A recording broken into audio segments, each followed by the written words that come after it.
Okay, good morning and good afternoon. I see that at least 35 or so people have joined.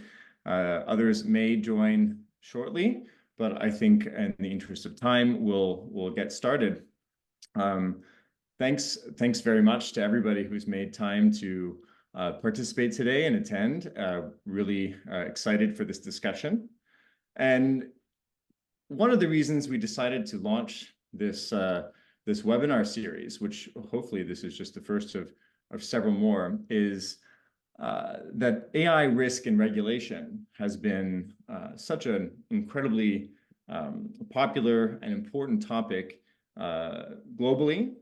And we seem to see it featured in the news every day now. But I'd say beyond select maybe industry media, there is still, I think, little visibility into the opportunities and challenges facing the insurance industry when it comes to artificial intelligence. The use of AI is projected to yield more than 1.1 trillion in annual value for the global insurance industry. You may have seen that in the brief description of the webinar that we sent around, where AI is being used in all kinds of insurance decision-making processes, from underwriting to risk evaluation, fraud detection, claims management, pricing, and more, customer service. And at the same time, the industry is faced with significant risk. We're aware of some of the high-profile class actions that have been instituted in the past year. There's the risk of business interruption, reputational damage, legal actions, and liability. And at the same time, companies are operating in a rapidly evolving regulatory landscape where policy requirements do not always translate very easily into well-defined technical methods and expected outcomes for both insurance carriers and their customers. So before we begin, I wanted to introduce the topic, but also myself, because I'm not sure that everybody would have heard of the work we're doing at Armilla AI, where we play, I think, an interesting role in the industry, as our work increases in this domain. We are a company that provides tech-based AI assessment and risk transfer programs for insurance companies and insurtech vendors to help assure quality, mitigate risk, promote compliance, and ultimately build trust in AI solutions and with customers. We have an opportunity to work with vendors, with insurance carriers, and we've been hearing some of the questions and concerns on this topic for quite some time now. And we thought it would be helpful for us, for our customers, for the industry to come together and hear from folks who have been at the forefront of shaping some of these rules and fielding many questions from different stakeholders, large companies, smaller companies, and other interested parties, and have a discussion for the next hour.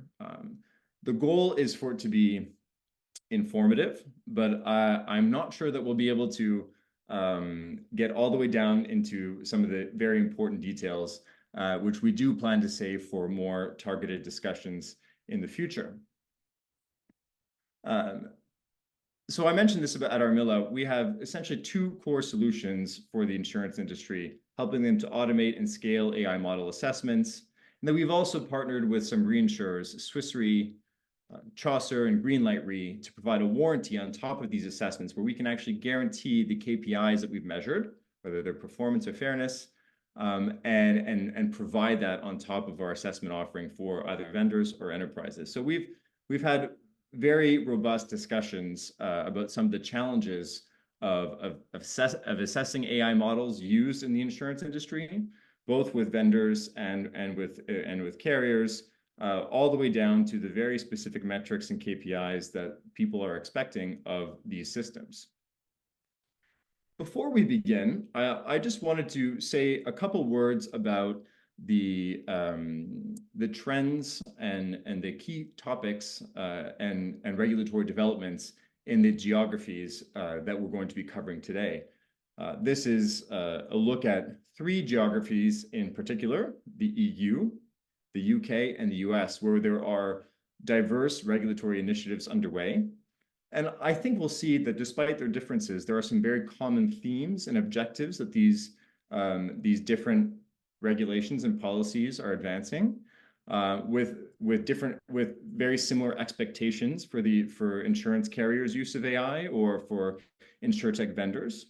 And I'm hoping that we'll conclude with a baseline of information of some of the common expectations that have been set for the insurance industry with respect to the use of AI.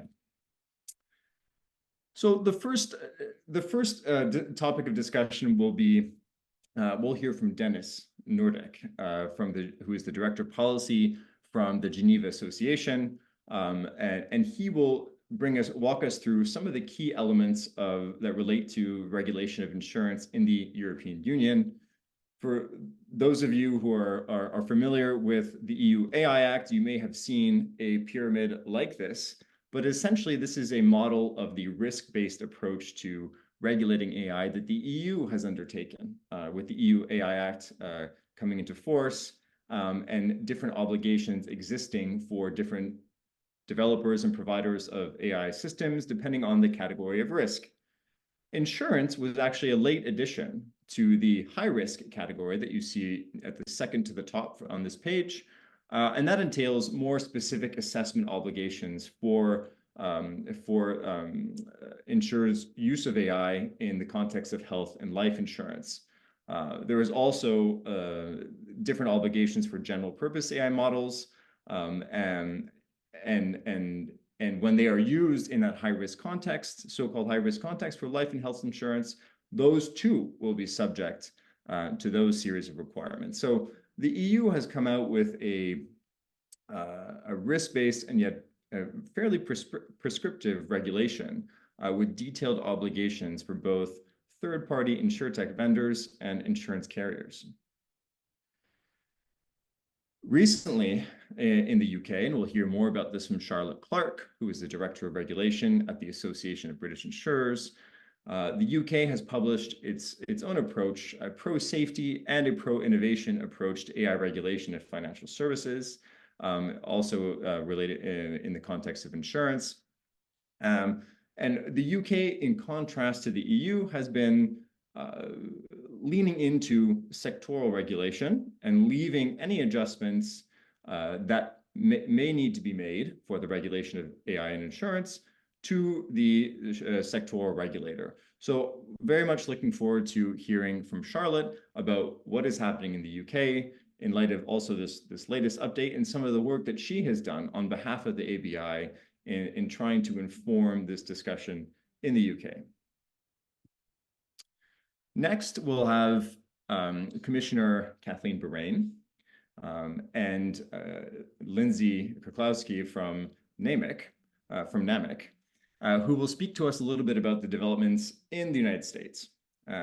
This is an extremely helpful figure that I recently came across, available on the NAIC website, that gives you a sense of some of the activity in the United States, where the NAIC has come out with a model bulletin on insurers' use of AI systems, the NAIC being the supervisory authority of the various state insurance regulators.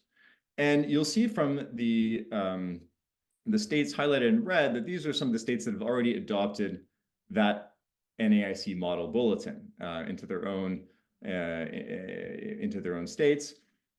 And then you'll see in blue some other states that have taken a slightly different approach and introduce other regulations or other binding rules that may be slightly different than what is contained in the model bulletin. So this is partly what we'll unpack in the third section of our presentations today, or the opening discussions from each of our panelists, and then we'll engage in a brief discussion outlining some of the common themes and challenges that insurers are facing given these new requirements they face with respect to AI.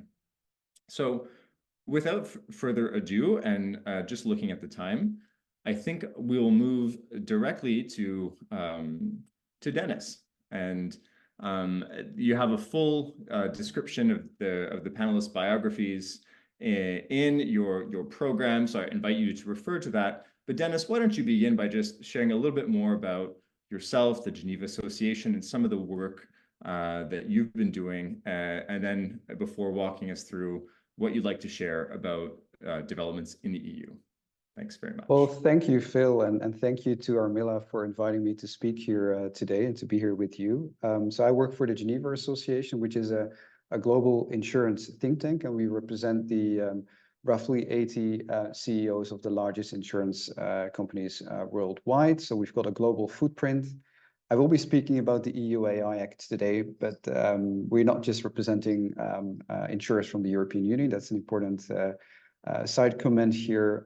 We've just launched last year a paper on the regulation of AI in insurance, where we really tried to sort of tell the story of insurance as to how we're using AI. What kind of benefits we see from the use of AI, how it will change the work we do, and what remains the same, and the kinds of risks that come with the use of AI, and how those risks are addressed by the insurance industry, and also looking at sort of the existing regulatory framework versus what is in development, and how regulation that is already out there sort of addresses some of the concerns that are out there when it comes to AI. AI is one of the many topics that we work on as an association. So this is just to flag that. So feel free to have a look at our webpage to find out more about our work. But yeah, let me start by providing a brief overview of a massive piece of work, which is the EU AI Act. And what I will try to do, and I'm not going to use any slides, I will just sort of talk you through it, to contrast that with another approach. And in the report I just highlighted, we did a couple of case studies. We highlighted the EU AI Act, which was still very much into drafting mode at the point that we wrote the report. We compared it with other initiatives in the United States, so the NAIC approach that we will hear about soon, the UK and Singapore, and to just sort of show the differences in approaches to regulating AI. And I think it's fair to say that the EU AI Act is probably among one of the most debated pieces of legislation when it comes to AI at the moment. Now, what it tries to do, is trying to harmonize rules for development, placement on the market, and the use and adoption of AI, while addressing the risks that come with the use of this technology. Now, importantly, the EU AI Act is horizontal, so it is not specific to insurance or specific to any sector. It's really applying to all kinds of uses of AI, and that I think makes it kind of a special piece of legislation, which at the same time also triggered a lot of criticism. But I will get to that in a moment. But what it does, and I think you already alluded to that, Phil, in your slides, it introduces a three-tier model of risk classification. In order to consider and remediate the impact of AI systems on the fundamental rights and user safety. That's really one of the core things of sort of the European Union when it comes to this act.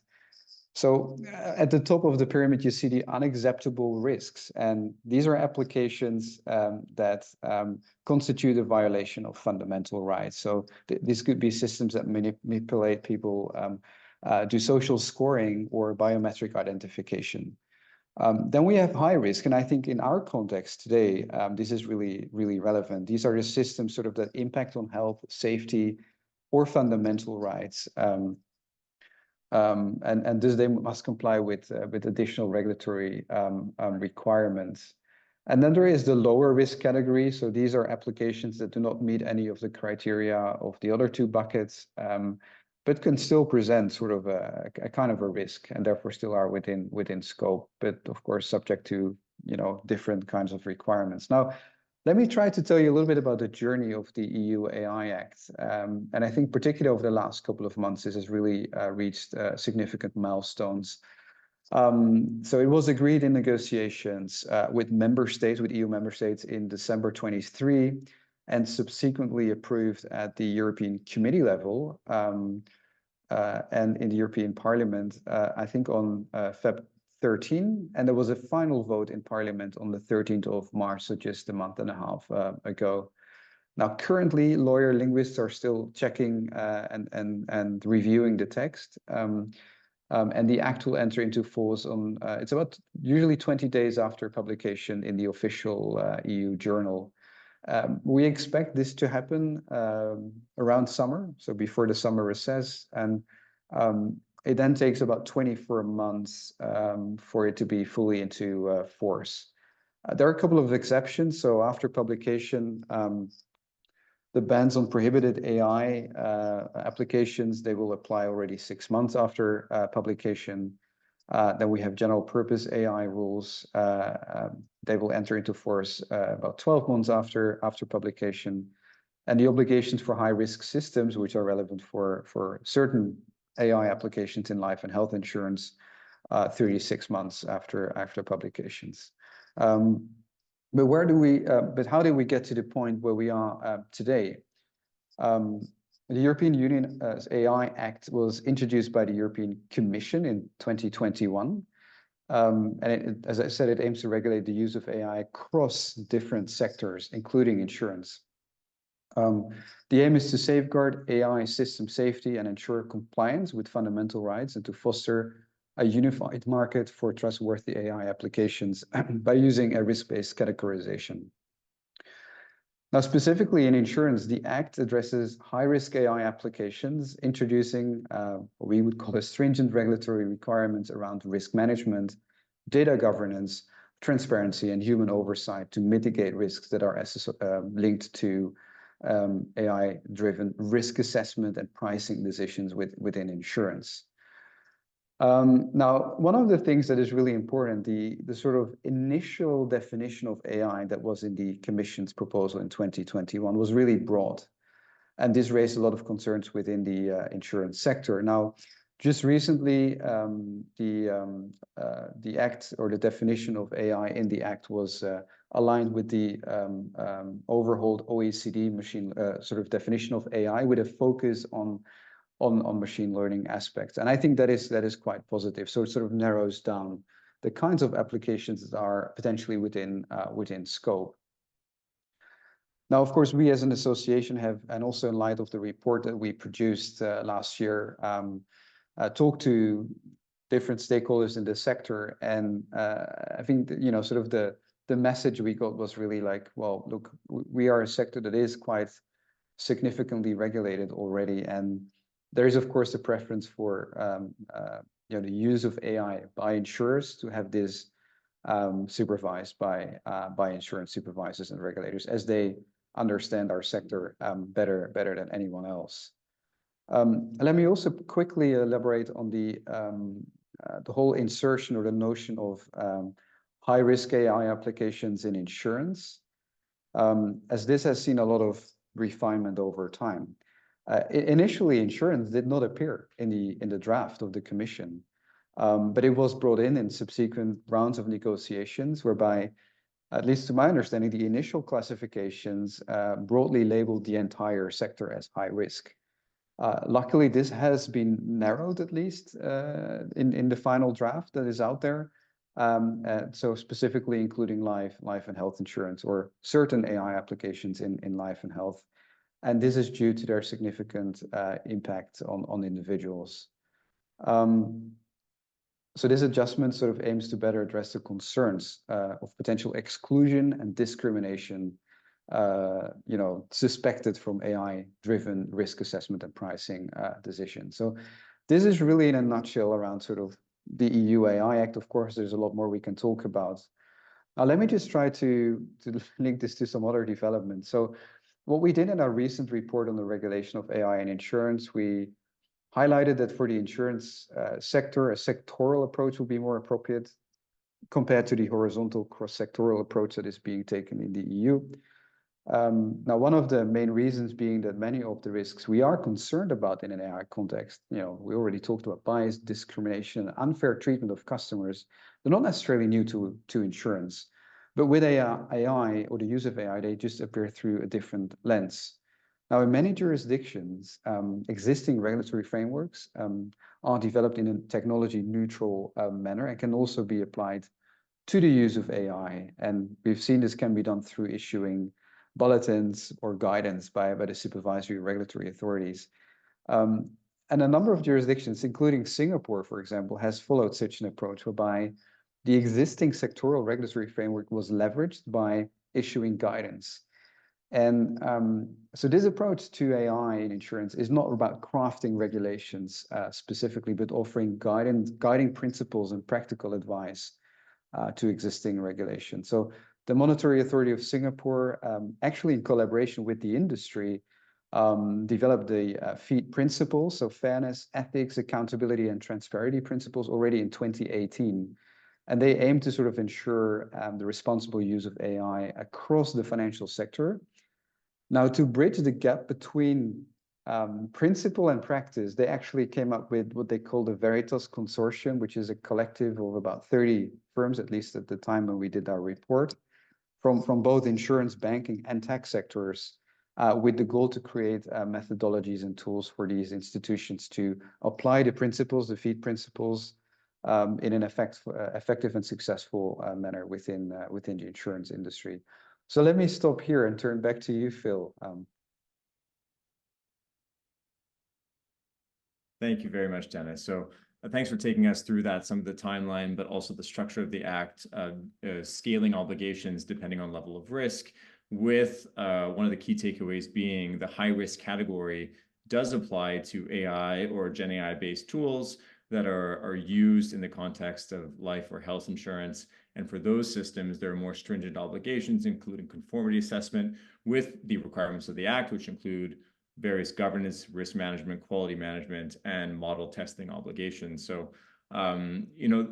certainly the most prescriptive and granular piece of legislation that exists on AI in the world today, and has captured insurance in its scope, with some, I guess, details on implementation and enforcement being left to the national regulators, right? So that's, I think, another key takeaway as we move into the next section of our discussion, in which I'll invite Charlotte from the Association of British Insurers to give us her perspective on what's happening in the UK. Thanks, Philip. Thanks very much for the invite as well. I mean, in some ways, it's really interesting kind of listening to Dennis in terms of what's happening in the EU, and obviously, he was not very far away. We've been following the debate in terms of how they have approached regulation of AI and legislation of AI. I'd say the UK approach is probably, I was going to say, a bit of a middle way. If essentially what you're trying to do with AI is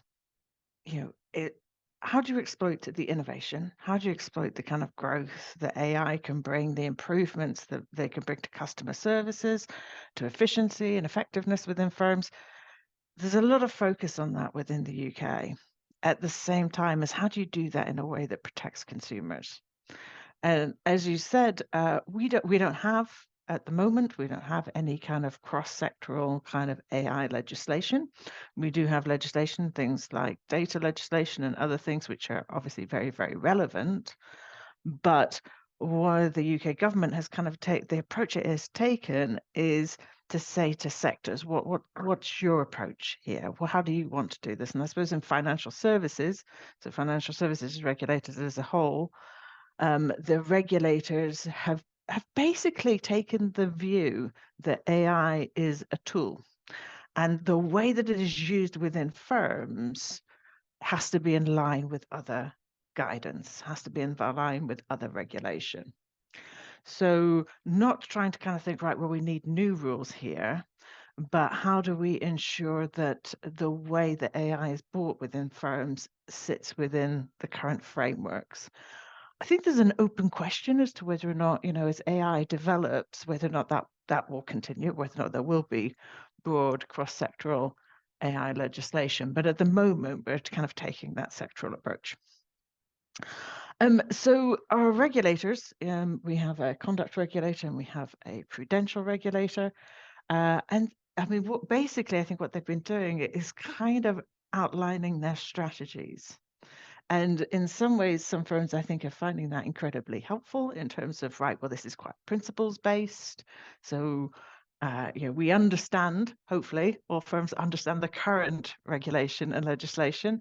So it's just a question of making sure that what we do fits within that. At the same time, I think there's always this tension, isn't there, in terms of regulation of people wanting certainty. So, particularly I think with AI, where firms are thinking about, right, well, how do I invest? How do I bring this within my organization? They want to know that what they do, somehow some regulator isn't going to come along a year from now or 2 years from now or 3 years from now and say, well, hold on, no, that we decided that's not the right thing to do. And so I would say we're kind of in a, I guess the best kind of euphemism or metaphor you could use is a kind of funnel. I feel that we're kind of edging towards what we think the answer might be. Of thinking about strategies. We had a deadline at the end of April for all of our regulators to write an updated strategy as to where they were. And so, in the conduct strategy, it talked about promoting innovation. That was their first principle. Our first thing to do is to promote innovation. But then they did talk about things like consumer protection. This issue of AI is only as good as the data and the information that's been fed into it. If the information that's been fed into it is biased, if it is wrong, then whatever it comes out with is going to be wrong. And so how do you ensure that those protections are kind of in place? Similarly, I would say, there's quite a lot, in the UK, a lot of there are UK-based insurance firms. There's some very large UK-based insurance firms, but it's also a very international market. So American firms will be here and European firms will be here. And so there's also that sense of, right, for the regulators here, how they align with international standards. We're a small country, and we're no longer part of a large trading bloc. So that sense of, right, well, we need to do things which actually work internationally if we're going to attract international business here. As well as making sure that actually we have the right standards. So there's quite a lot of that kind of, right, looking internationally and thinking, right, what are others doing? How do we make sure that we are in step with others? On the prudential side, I would say the really important thing, is this element of risk management. A lot of focus on what is the approach to risk management? What are you going to do if this isn't right? What are you going to do if this goes wrong? Have you thought this through? Are you challenging yourselves in the right way? Have you got the right governance in place? Have you got robust governance in place for the decisions that you're making? The accountability structures for how AI is used, feel to me to be very, very kind of central to how the regulator is viewing this. One of the things, as I say, both of those documents just came out at the end of April, so we're still kind of digesting and still talking to our colleagues and the regulators in terms of, right, well, what does this mean?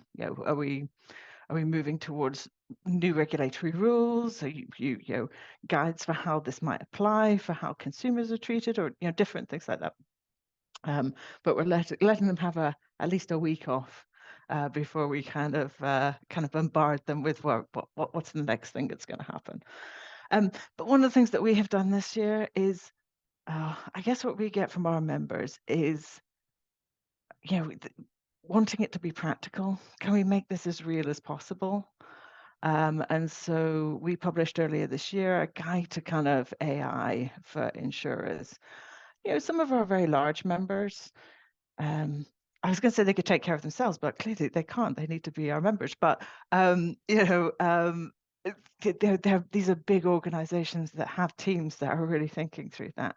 But that sense of, could we kind of collectively share best practice, share some of the challenges that people had, some of the things that they had done that they were really happy with, what governance did they put in place, what testing do they have in place, how have they gone about thinking about risk assessment, what's their approach to transparency and those sorts of kind of issues. Because all of these words come up time and time again in all of the guidance around AI, don't they? But it's bringing them to life. And so what we did was really get together a kind of group across members and just basically write what people were doing. So here's some examples of things that people have done that you can kind of follow, you can kind of think of. And I think that that's been really helpful. I think particularly for smaller insurance companies that perhaps are just starting to think, right, well, how do I start to kind of grapple with AI, and what sort of kind of business model am I looking for, and where can I begin? And as it's now our second most popular download on our website. I won't tell you what the first one is because it's embarrassing how bad it is. But yeah, so that's the approach that we're kind of taking in the UK, of much more sectorial, much more kind of learn as we go. I still have that question as to whether or not that'll be the kind of ongoing approach. I've not heard. I think all of us are on our way towards an election, aren't we? I think our colleagues in the EU are first, but I think as we kind of run up to an election, and the expectation that we'll have a new government, this sense of, right, will this be a really big thing for them? And we're not getting that big kind of view yet of actually they're going to take a very different approach from the current government. But I think that's largely because one of the really big challenges is in this area. I speak for myself, I speak for my colleagues, I speak for our colleagues at the regulators and people in firms. It's just that capability gap of trying to keep up with this, and trying to ensure that people who are experts in this area, that they're actually bringing other people with them. And I think, that's where problems always arise, isn't it, within organizations? If experts are not challenged and not kind of, they're not made to kind of explain how this works to other people and how it fits in. And, that capability gap, I think, is one of the challenges that is there for ourselves, and I think for our regulator colleagues as well, of, with the world moving so quickly, how do you keep pace with that? Thank you, Charlotte. And just listening to you, and in light of also Dennis's first discussion, one thing I'd like to raise that's just an interesting point is the fact that a lot of even large insurers in the UK, they'll have operations, as you mentioned, in the US, also in the EU, and so they're grappling with the EU legislation as well, and not only with respect to insurance. Right? They'll have other AI systems, whether it's in hiring or other types of systems that they'll be adopting similar processes for. And having talked to some of these insurers, it seems that many of them, because of this, having 2, 3, 4, 5 different types of AI systems that meet the high risk category, they're applying these practices across the board because it's in a way simpler for them operationally. So that's it's something to keep in mind, that these companies are operating often globally, the large ones, and the insurtech companies are selling globally, and they're selling into these environments that are becoming more and more sophisticated from a risk management and governance standpoint. So really appreciated your comments, Charlotte, on the principle-based approach that's being taken in the sector in the UK. We'll shift now to the US, and I sometimes laugh when we were talking. I think we see so much, as I said at the beginning, media attention and discussion, as Dennis alluded to, the EU AI Act being probably the most talked about piece of legislation on AI in the world, which I think is true. But kind of under the radar, there's quite a lot of activity in the US, and you saw that map at the beginning, and in a number of different states. There's a lot going on. There's a lot of discussion, thoughtful discussion has gone into some of these initiatives as well, and we're very privileged to have two people who have been really central to some of these discussions. Commissioner Bahrain, I'll hand over the mic to you. And we're very much looking forward to hearing about your role in the NAIC Model Bulletin, in its genesis, and as well as some of those conversations of some of the key features that you see coming out of that, the bulletin and its effects. Thanks for being here. So sure, thank you very much, and thanks for having me. I'm Kathleen Borain. I serve as the Maryland Insurance Commissioner, but more relevant for today's purposes, I chair what is the Innovation, Cybersecurity, and Technology, what we call the H Committee at the NAIC, and that is the committee that is charged with the development of national policy around the regulation of innovative technologies, data privacy, cybersecurity, et cetera. And the H Committee actually was in some ways born, if you will, out of the NAIC's maybe 12 to 14-year journey in looking at the use of innovative technologies in the insurance sector, and particularly then focusing on big data AI. So the NAIC developed an innovation task force, innovative technology task force, quite some time ago. And then the task force formed a working group that was specific to big data AI. And the goal of that group was to really begin to assess the use of innovative technologies and AI in the industry. The recognition that innovative technologies are being utilized and are necessarily utilized in this sector, and that they present unique methodologies is what gave rise to the need to sort of bring in all of our work in that oversight into under one letter committee. So one, and that one of the first charges of our committee was to evaluate the need for additional guidance and regulation as it relates to specifically the use of AI by insurers. And so we spent, as the H Committee actually came into being in 2022, and we quickly moved to creating what I think of as foundational and contextual education for regulators, right? So that we all use the same words. So what is AI? You know, there are lots of different definitions of what is artificial intelligence.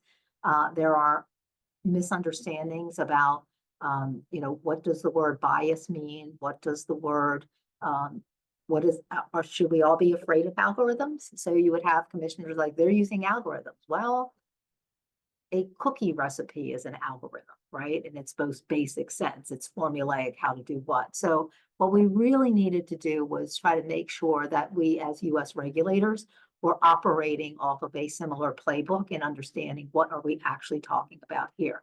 So we did that in regulator-only session for about 6 months, and we relied on truly academics. We were not at that point interested in anybody that sort of had a particular point of view or a lobbying position. We really wanted to understand almost at the the professorial level, what do these concepts mean and how do they work? We did that both in person and virtually for 6 months, and then we convened in November of 2022 in New Hampshire and had a lengthy session with breakout working groups to think about what is the right approach for the US to take at this moment in time. So one, is this the time for US insurance regulators to move to the next step? The NAIC had published high-level principles consistent with what many jurisdictions had published in 2021. They were fully adopted. What is our next iterative step? And there was enormous consensus as to what those next steps should be. And that next step was, number one, we do need to speak. We do need to speak now.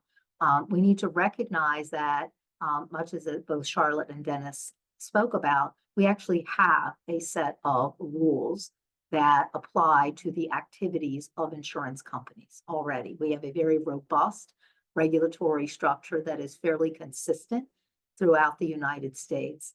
And therefore, we need to take that system and we need to recognize, you know, again, as both Charlotte and Dennis, you know, spoke, these are tools, these are methodologies, these are means by which insurers are doing things that they already do. And and there are laws in place that govern those things that they do. So the key here is understanding at this next iterative step, how do we apply and provide guidance to our licensees about how to apply those laws, those rules, what are the regulatory expectations around your use of this methodology to conduct regulated activity. So that was the essence of the bulletin, along with the idea that our approach would not be prescriptive, but it would be more principles-based. And the next area was that we had to tackle the question of how do we deal with third-party vendors, and both data vendors and model vendors. And the decision was made that at that point in time, the bulletin would place the onus of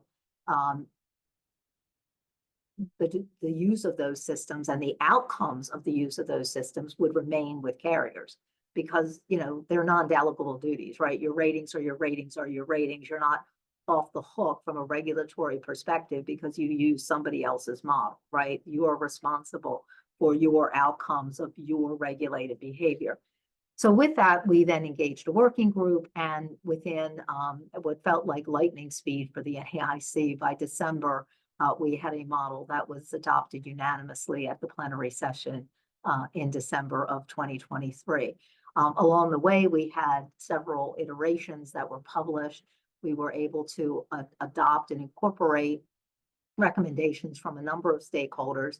No stakeholder is ever 100% satisfied with the bulletin or with any regulatory effort or any model, right? So what happens is that once it passes at the NAIC level, then it needs to move to the states for individual adoption. And so many of the U.S. states have just finished up or are finishing up their legislative sessions. And so the expectation is you'll see a bit of an uptick in attention to the bulletin and to its adoption in states now that that sort of legislative period of intensity is beginning to die down. What we see is a continued effort by, as they're entitled to do, by various stakeholders to try to get states to tweak the bulletin in ways that they would have liked to see the model come out. There are pros and cons, obviously, to that, because uniformity is part of the strength of having the bulletin. And it is one of the ways in which we as insurance regulators continue to, you know, say that we are the experts in this sector and what regulation ought to look like in this sector. The more uniform and consistent we are, the stronger that message is. And it gives us the ability to step back from state regulation, and also sometimes what what I would say is intrusion into state regulation in this sector. So the bulletin itself, you know, again, takes a very principles-based approach to how companies utilize and develop and deploy artificial intelligence systems. We start from the premise of innovative technologies are good, and they bring many opportunities to this sector, and they need to be explored and they need to be exploited. But we also recognize that the methodology itself has some heightened risks attached to it. It's complex, it's often not as transparent, be hard to understand, and therefore, much like NIST's framework, the expectation is that carriers will develop written programs that address governance and risk management, and that those programs will be both commensurate and proportional to that individual carrier's use of those technologies, and that the controls that are put into place with respect to those technologies will be proportionate to the risk of consumer harm. So depending on what your use case is, the controls and risk management processes that are in place for that use case may differ depending on how risky it is for consumer interests when that AI system is deployed to make consumer-facing decisions. The governance, the model articulates a regulatory expectation that there will be a written program, as I said, that it will deal with governance, it will deal with risk management, and then lays out a series of topics and subjects that should be considered for inclusion. They are not mandatory, but they should be considered for inclusion, again, based on how deep that carrier's own development work, you know, how deep they go with that. But those areas deal with, of course, data governance, data scrubbing, validation of the models. We talk about the testing at where it's available and appropriate. So we provide no specific testing requirements. Testing is a difficult topic. And then we also talk about the need to evaluate and oversee models for drift and escalation of issues. So that's at a very high level. That's the outline of the bulletin. We start, of course, with the introduction. We go through what are the laws that the bulletin is anchored in, what should the governance program look like, and then we provide some guidance about what carriers can expect when the regulator comes knocking in a market, what we call a market conduct examination or investigation. Next steps for us, obviously, are tracking the adoption of the bulletin, any areas of where states may modify the bulletin so that we're aware of where the differences are. But from the NAIC's perspective, substantively, our next steps are really in what I would say 3 directions. The first one is with regard to third-party data and model vendors. So we left this topic at what I think is a very light level. Others will disagree with me in terms of the third-party model vendors and carriers. Essentially, the expectation is that you need to do your diligence. You need to understand what you're using before you decide to use it. And if you can get contract clauses that help you do that, and they're available and they're appropriate, then get them and take advantage of them. That's really where we wound up at the end of the day at the bulletin.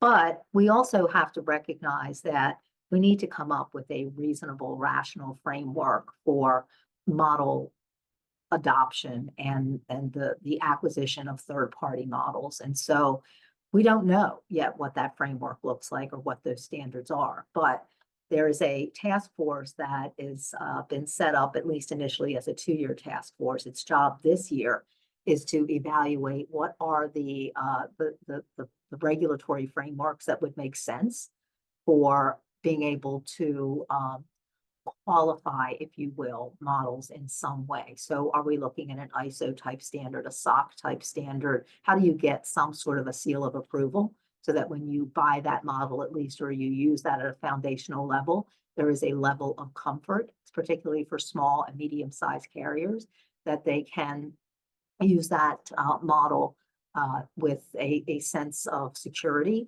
that it has passed some level of regulatory muster through some system. So that's the first thing. The second thing is that we are working on our own internal tools of what evaluation means for models and what are regulatory best practices, and also the implementation, oversight of the implementation of the bulletin for those states that adopt it.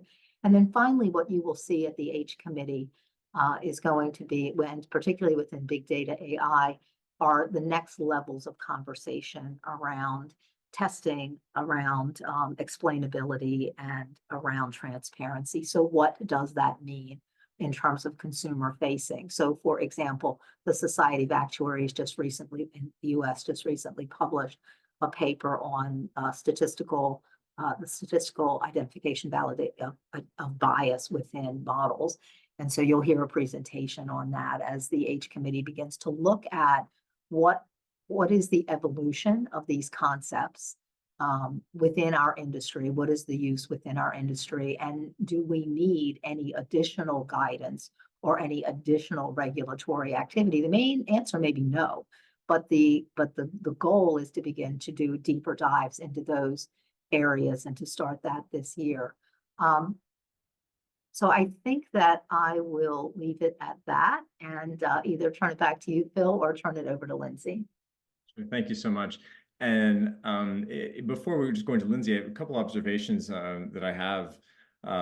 One is that from hearing the 3 of you speak so far, it almost seems that in 5 years from now, or in the fullness of time, some of these requirements or guidance or rules will be very, very similar across the board. I'm just thinking of Commissioner Bahrain, what you said on kind of starting with a light approach to third-party vendors and then now going deeper into it and creating some potentially new guidance or rules as needed. in the EU, there's already the requirement for the providers of high-risk insurtech systems to conform to the EU AI Act requirements, much like their customers. What we're seeing at Armilla in the United States, where there are some states that have been even more prescriptive about what they're expecting of insurers with respect to third-party tools, the insurers are still passing or applying commercial pressure on their vendors to help them meet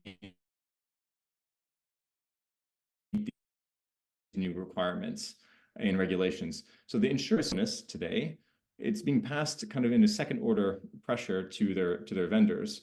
But we might even see future work on this area lead to its own set of rules for insurtech vendors, maybe like what we see in the EU. But I'll stop there and hand it over to Lindsay, who has been following all of this very closely on behalf of her members at NAMIC. Lindsay, thanks so much again for being here. Thanks, Bill, and thanks for having me. I'm Lindsay Klarkowski. I am with NAMIC. That's the National Association of Mutual Insurance Companies. We are comprised of nearly 1,500 mutual insurance companies in the US, ranging from small to mid-sized companies all the way to some of the largest carriers in the US. And I sit on NAMIC's policy team. I'm the director of data and artificial intelligence policy. So I've been very involved in all levels of the government that's been happening here in the US. So in terms of what's been happening in the US, I think what you see is that policymakers at all levels of the government are approaching AI with this sense that something needs to be done and approaching it with much more skepticism than earlier technological innovations have seen. So both the state and the federal governments have had their hands in this, trying to prevent consumer harm and foster innovation. And as a result, the industry has had to keep tabs on a lot of moving parts.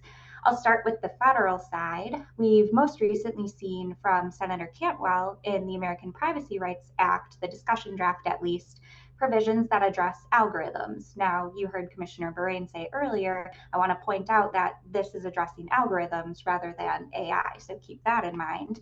But in these APRA provisions, the focus is on addressing disparate impact resulting from the use of algorithms and providing consumers with the ability to opt out of algorithm-assisted decision-making.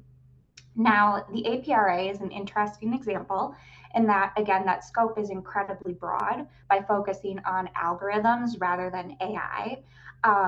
But in terms of applicability to the insurance industry, federal proposals on the whole are focusing on algorithmic discrimination or disparate impact like standards like we've seen in the APRA. So what's notable about the federal proposals is that insurance is a state-regulated industry. Jurisdiction and regulatory authority belongs with the states and with the state insurance departments. There's really an inherent uniqueness to the industry, and the expertise on regulating the industry lies with the state insurance departments. So it's interesting that the activity on the federal side of things is having such a long arm reach right now. But I'll quickly move over to the state side of things. The state legislatures are also putting forth AI proposals in legislative bill introductions. Thus far in 2024, we've seen a number of bill introductions that would create, kind of similar to what the federal proposals are doing, a disparate impact like prohibition when using AI models in consequential decisions. And consequential decisions have been defined to include decisions that affect somebody's access to insurance. And these proposals are often giving authority to the state attorney general and address many more industries than simply insurance. The two that have garnered probably the most attention recently have been Connecticut's Senate Bill 2 and Colorado's Senate Bill 24-205, and both closely followed California's AI-focused bill from 2023, which was Assembly Bill 331, and that was reintroduced this year as Assembly Bill 2930. But again, similar to the issues with federal involvement is that these broader reaching state bills don't take into account the foundation of insurance as a risk rating industry that has extensive laws already in place on unfair discrimination and what an insurer must abide by when risk rating, underwriting, processing claims, etc. So what results here on both the federal side and these broader reaching state bills is conflicting and overlapping dual regulation for the industry, which is another important point. So in addition to those, outside of the broad reaching state bills, the insurance industry has also seen departments of insurance take action. We heard from Commissioner Bahrain about the NAIC AI model bulletin for state insurance departments to adopt. And one of the challenges here with the bulletin is that the industry absolutely agrees that existing laws should apply to an insurer's use of AI, but the bulletin does introduce a new metric for judging insurer conduct through the encouragement for insurers to test outcomes of AI and predictive models, so a broad scope there, and then test those outcomes for bias. And though the model encourages these aspects for inclusion in an AI systems program, the market conduct exam section states that departments can come in and ask for that regardless of whether the insurer has it implemented. So it brings in the same concerns in that regard that the industry has had with the federal and broader state proposals, because the insurance industry has frameworks in place to govern unfair discrimination, which is defined by inputs and doesn't contemplate and actually can conflict the outcomes testing piece and the bias measure. But outside of the federal proposals, the broader state proposals, the bulletin, and the focus on outcomes and bias testing, we've also seen a focus on the concept of using external consumer data and information sources, or ECDIS for short, which is broader in scope as it focuses on the use of data sources rather than the use of AI or a particular model. And Colorado most famously took on this concept in 2021 with its Senate Bill 21-169, wherein it prohibited unfair discrimination using ECDIS and models that incorporate ECDIS in an insurance practice. New York is following closely behind. The New York DFS issued a proposed circular letter earlier this year that is substantively very similar to Colorado. So lots going on in the US that the insurance industry has to keep tabs on. And the industry response overwhelmingly has been, one, how to address these new prohibitions in testing, like the bias testing and prohibitions, when that's not the standard that the industry has really built its foundation on. Fairness in insurance has always been in accurately matching rate to risk, and not this disparate impact or bias standard that we're seeing pop up. And there's really not agreement on what the testing of that even looks like, what metrics to use for testing, how to test given that insurers don't collect protected class data, what do we do if bias is found. There's just a whole host of things that the industry and I think regulators alike have not come to an agreement on what that actually looks like in practice. And I think the second aspect in terms of industry response is that the industry really shouldn't be subject to dual, overlapping, conflicting regulation. So this has manifested in the industry and trade associations really getting out there and talking with policymakers at the federal level, at the state level, to educate on insurance, what standards are already in place, how insurance is different, that insurance is state regulated with our state insurance departments, etc. And the one thing I'll mention, because I think everybody has hit on it so far, or at least there's this undercurrent here that policymakers, I think we should, and the industry alike, we should be cautious about overbuilding. I think AI is a new technology, yes, but it is a technology that's unique in that it has an underlying use case. It is a tool.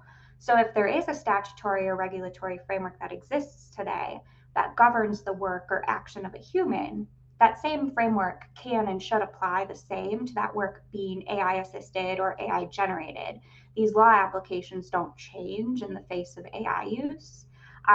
Just by way of an example, we don't have special laws for a computer or for a calculator, and the same can go for AI as a tool. I think what we've been doing at NAMIC and the P&C industry has been trying to advocate for is that let's start from an existing legal framework and use those to apply to the underlying use cases, regardless of whether AI is involved or not, and then address any gaps with new legislation or regulation or regulatory guidance. And I think that was the hallmark of what the H Committee did in its kind of going through the motions and drafting the bulletin. But it is important because I think that in insurance, we have unfair discrimination laws relative to rate setting, trade practices, claims practices, and unfair discrimination as defined in those laws and in application is the same, regardless of whether a human is doing that analysis. That analysis involves statistical models, or if that analysis involves some form of AI. There shouldn't really be a need for separate legal standards for AI in that context because the underlying use case is already governed by existing law. An insurer can't unfairly discriminate.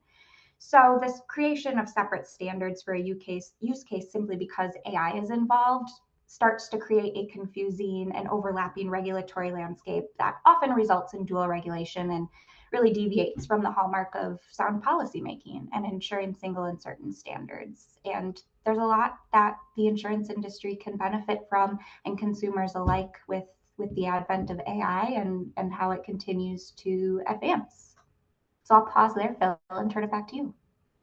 Thanks, Lindsay. That was very comprehensive. And I think you also did introduce a little bit of the challenges that insurers and NAMICS members are experiencing and communicating to you. So I really appreciate your perspective on behalf of many companies that are grappling with this. We have some planned questions, and I'm just noticing we also only have about 10 minutes left. But I think that, what I'd like to do is just maybe we've had the four panelists present.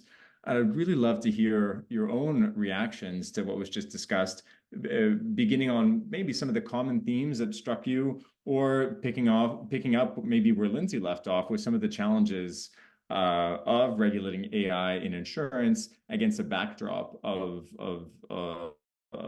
existing regulations and standards. So no particular. One thing that I would comment on along those lines is two things. I do appreciate Lindsay's comments. What I would suggest is that from a regulator's perspective, all we do is outcome evaluation, because what we care about, what our entire prudential and conduct oversight is based on, is what is the end result of your activity on a consumer. And therefore, really all of our oversight is at an outcome level. And that with respect to models and sort of testing protocols, I really couldn't agree more that that is a very difficult subject because there is a lack of data.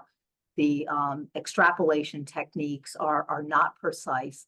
But I will tell you, if you have any doubt in your mind that regulators and market conduct examiners are currently evaluating models against those kinds of bias standards by using that proxy data, think again, because that is happening literally every day, including in my own department of insurance, where what we are looking at is how it is that this model and this is impacting this group of people based on census data, and are there instances where we feel like there is a level of disadvantage against protected classes. And so that happens, and that happens in departments of insurance regularly. It's happening in California, it's happening in DC, it's happening in Maryland. And I share with you, Lindsay, the concern that we get that right. But what we can't do, and it does not behoove industry itself to do, is say, don't take us there. We have to have those discussions because that regulatory activity is already happening, and it is more precisely happening in the context of class action litigation. And so the largest carriers that I deal with and talk to as we went through this process was, we do want guidance, we do want to evolve towards some form of usable standards that we can then rely upon to explain why we did what we did.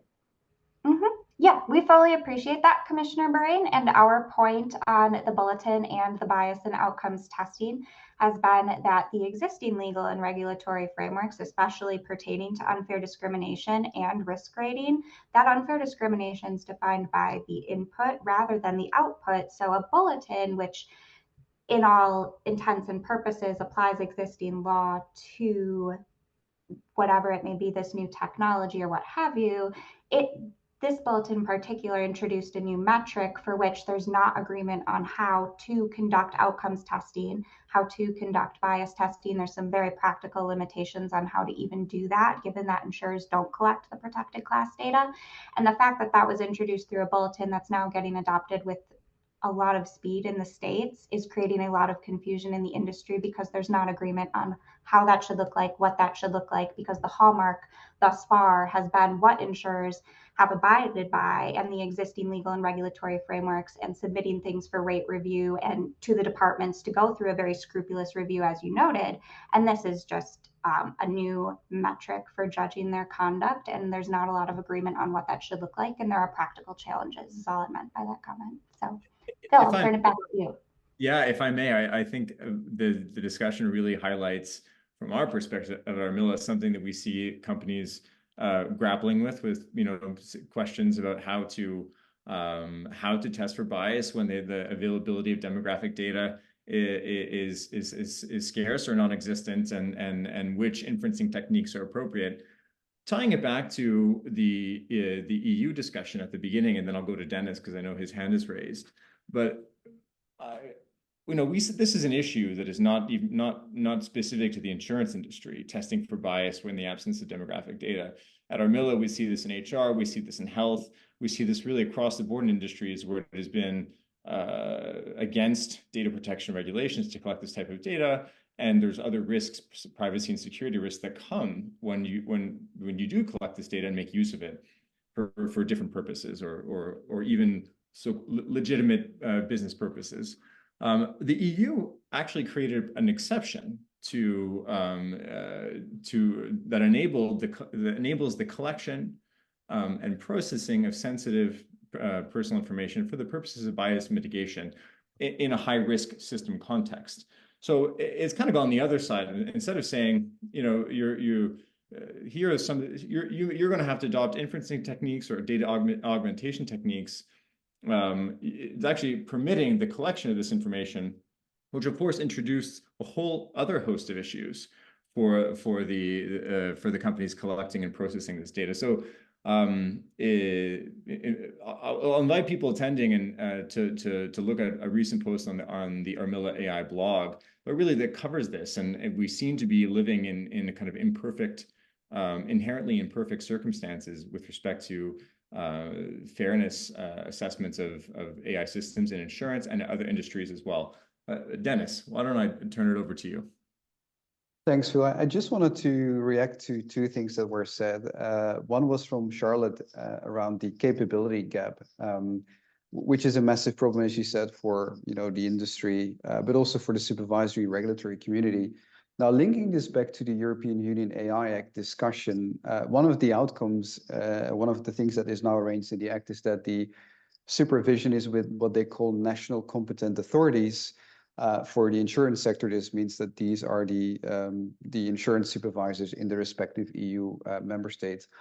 However, this is kind of up to the member states at their discretion to decide whether this is going to be an institution that knows insurance inside out, that has been supervising insurance and just takes on AI as an additional kind of lens through which they're looking at the insurance company or their use of AI, or whether this is going to be a newly created institution in that member state, in that jurisdiction, which is kind of a bit the issue, because there could be jurisdictions where there are capability issues or capacity issues in terms of the insurance supervisor, where at a government level it is decided that this is going to be a new institution which has probably a lot of tech people in it that know a lot about AI and about analyzing algorithms, but probably have less knowledge about insurance. So I think there is a lot of uncertainty there as to, okay, well, we have at least some sort of a recommendations that should be the NAICs, or at least the supervisors of this world that understand us as an industry, but we don't know yet how this is going to work out eventually. So there is a lot of uncertainty there as well. Now, just zooming in into a point from Lindsay, and I think you sort of tried to quote you said that AI covers basically things that humans do, but just done by algorithms and computers. I'm just oversimplifying it here. But I think this links back to one of a more fundamental discussion around what AI does for us as an industry and how we are using it. And I think we had these discussions with our members and also in the context of our paper and specifically on underwriting, right? So you can use AI to get a better understanding of the risk, get a more granular risk assessment, use more data points in a more dynamic way. So your underwriting and your pricing probably becomes more precise. But then if we take a step back, right? So the underlying principle of insurance, so analyzing risks and giving those risks a price and covering those risks in case, you know, the insured event occurs, the underlying principle and concept do not really change with AI. So I think AI is really zooming into your, or linking this to your point as to the things and the decisions we as humans take, they are actually regulated, you know, they are covered. And AI is just another tool to help us with doing what we have been doing for more than a century, or over centuries, I should say, in the insurance industry. So that is just kind of a high-level side comment to some of the things that are being said. Charlotte, if I can put you on the spot, feel free to pick up on any of these, on any of the points that we Yeah, just. But I mean, I was noticed you nodding interested in the along. discussion. Sorry, I was interested in the discussion around discrimination. I mean, I think every jurisdiction is trying to kind of grapple with this one of, you know, when you're not collecting information on protected characteristics, you can't. But at the same time, this concern that other things may be correlated with certain protected characteristics, and how far is it the responsibility of the insurer to be able to do that? And obviously, different legal systems have different requirements from it. You know, at the moment we have a fairly live debate about the cost for young drivers, where, you know, people feel that it's kind of perfectly acceptable to discriminate on age. You know, they think that that's the right thing because, you know, this view that somehow they're bad drivers. Whereas, you know, if other characteristics where you might have more of a kind of a correlation with where the area in which somebody lives, or, you know, the sort of kind of occupation that they have, those sorts of kind of things, you know, people kind of think those are not really kind of fair because, you know, there's not very much you can do about that. And I think that's one of the things, and it's, of course, it's a regulatory issue, but I kind of think it's also something about how do we talk to our customers about this, about what do they think are the right ways for us to price risk. Because, you know, I think, you know, I think people want it to feel fair. And, you know, throughout all of the AI regulation and throughout all regulation, we talk about fairness. I was really interested in something that Commissioner Baran said, which was around outcomes-based thing. And, you know, we've talked quite a lot about different approaches and, you know, a kind of highly legislative approach and a bit more a principles-based approach.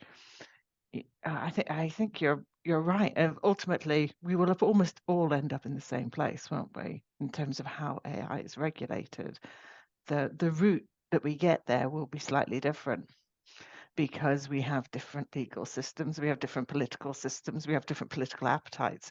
But ultimately, you know, there will be the kind of right balance between how you protect consumers and how you allow firms to innovate effectively.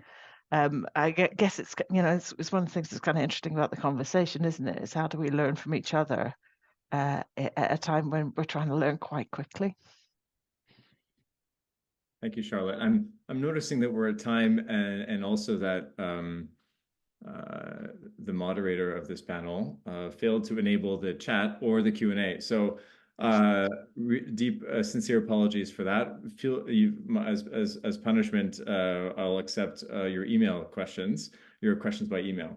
But I would like to end with maybe one last question to the panel before we go, and I'm sure others online have to drop too. But, you know, we started out, I think, today with today's discussion, or at least I was trying to steer us into looking at some of the I think commonalities in terms of the substance of the approach, in terms of emphasizing how governance and risk management and even testing should be updated to account for AI's unique properties or risks. I think that's true, but as we've moved throughout the discussion, it's become clear that when we get even deeper and maybe go more granular on the outcomes that we're hoping for, there could be some very significantly diverging approaches here, and that's actually what companies are grappling with today, because they're having to make choices about some of these requirements, whether they're binding or not. And those often involve technical choices about what to do, what is fair. Just as an example, what is explainable.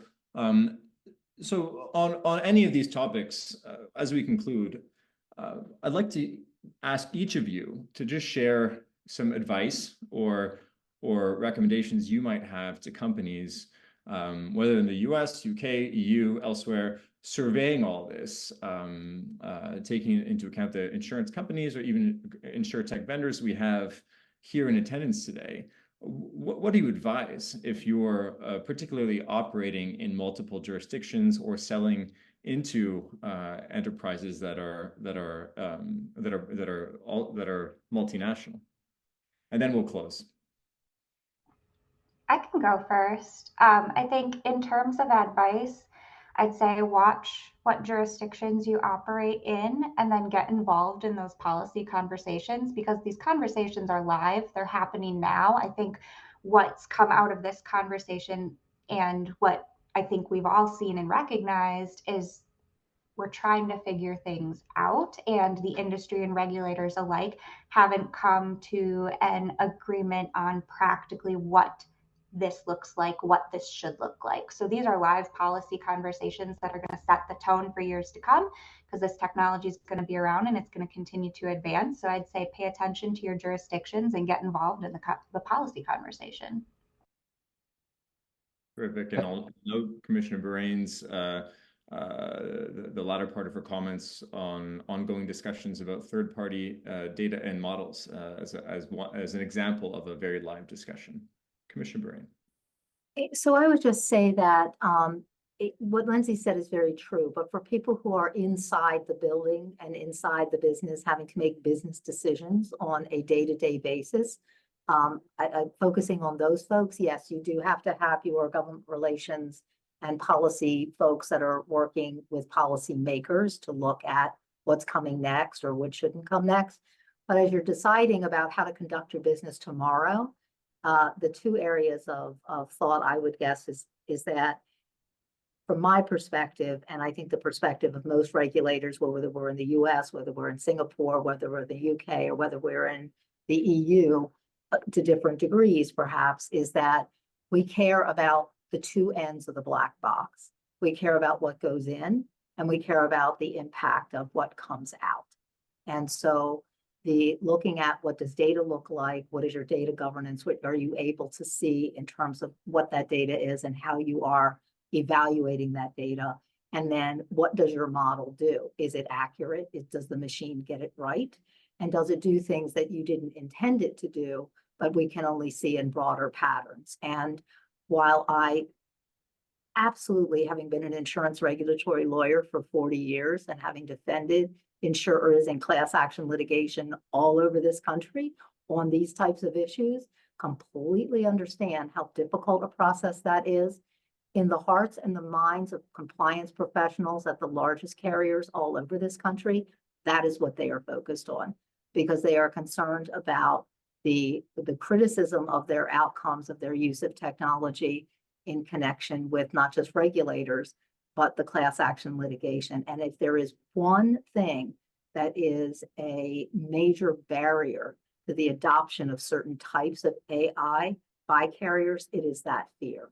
So I think those are the two places where there has to be a lot of attention, is what is the input, and then how do you get comfortable with your output?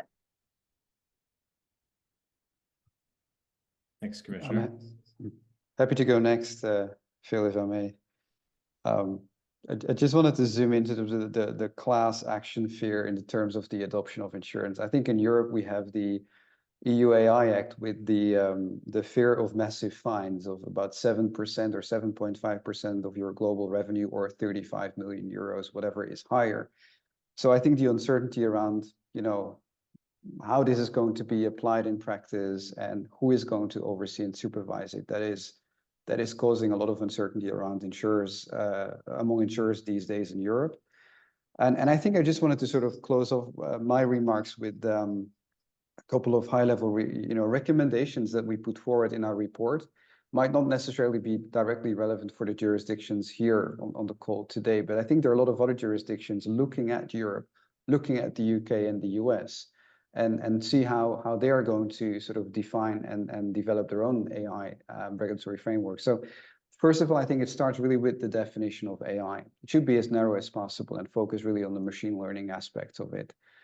Secondly, I think things we talked about in this discussion today is really around leveraging existing regulations and issuing guidance around how those regulations can be applied in the context of AI.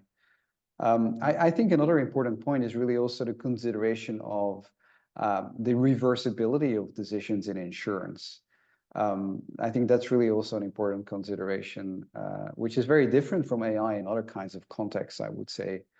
And of course, insurers have an extremely important role to play as well. It's all about building trust around the use of AI. And I think this is really all around transparency and the ability to clearly communicate and engage around how you develop your methods for testing AI outcomes. So what goes in the box and what comes out of the box, as the commissioner nicely said. So I think to do this, it's also very important to really, as an insurer, engage with the supervisory regulatory community, but also with consumer organizations to really build clarity and transparency around that. Thank you, Dennis. I mean, my advice would be very similar to my colleagues. Follow the principles. There's a commonality there in each of these jurisdictions. If your decision making is guided by those, then you can't go that far wrong. And I guess the other piece of advice I would have is, we're all grappling with this. Building the networks, figuring out, finding the right people to speak to, talking about what you're doing, I think is part of, kind of not only learning, but also kind of sharing learning so that actually we kind of move together, as a kind of pack in terms of how we are understanding this and the problems that we're encountering. And I think, those would be the two that I would suggest. And anyone who has sat through a hour and a half kind of AI seminar, I'm going to guess they've got some expertise in this as well. I think it's really easy to kind of think that somebody out there is going to have the answer. Actually, there's probably lots of people there who've got some really good ideas about what we could do, what we should do, the approach that we're taking in learning from other kind of places. Thank you, Charlotte. So I think we'll move to conclude. This has been a really fascinating discussion. Thanks to each of you for your participation. I'll highlight that I believe Dennis is actually on vacation. So we have some people here who care very much about the subjects and are willing to take time away from vacation even to participate in these types of discussions, which are increasingly important for the industry. I'll say again, at Armilla, we do see an increasing volume of questions related to some of the topics that came up today, especially as they drill down into the choices they make around testing and assessments. So we see this volume and the kind of complexity of questions around these topics kind of increasing. So I think this has been a helpful conversation and starter for many who don't have the opportunity or to follow this as closely as the four of you.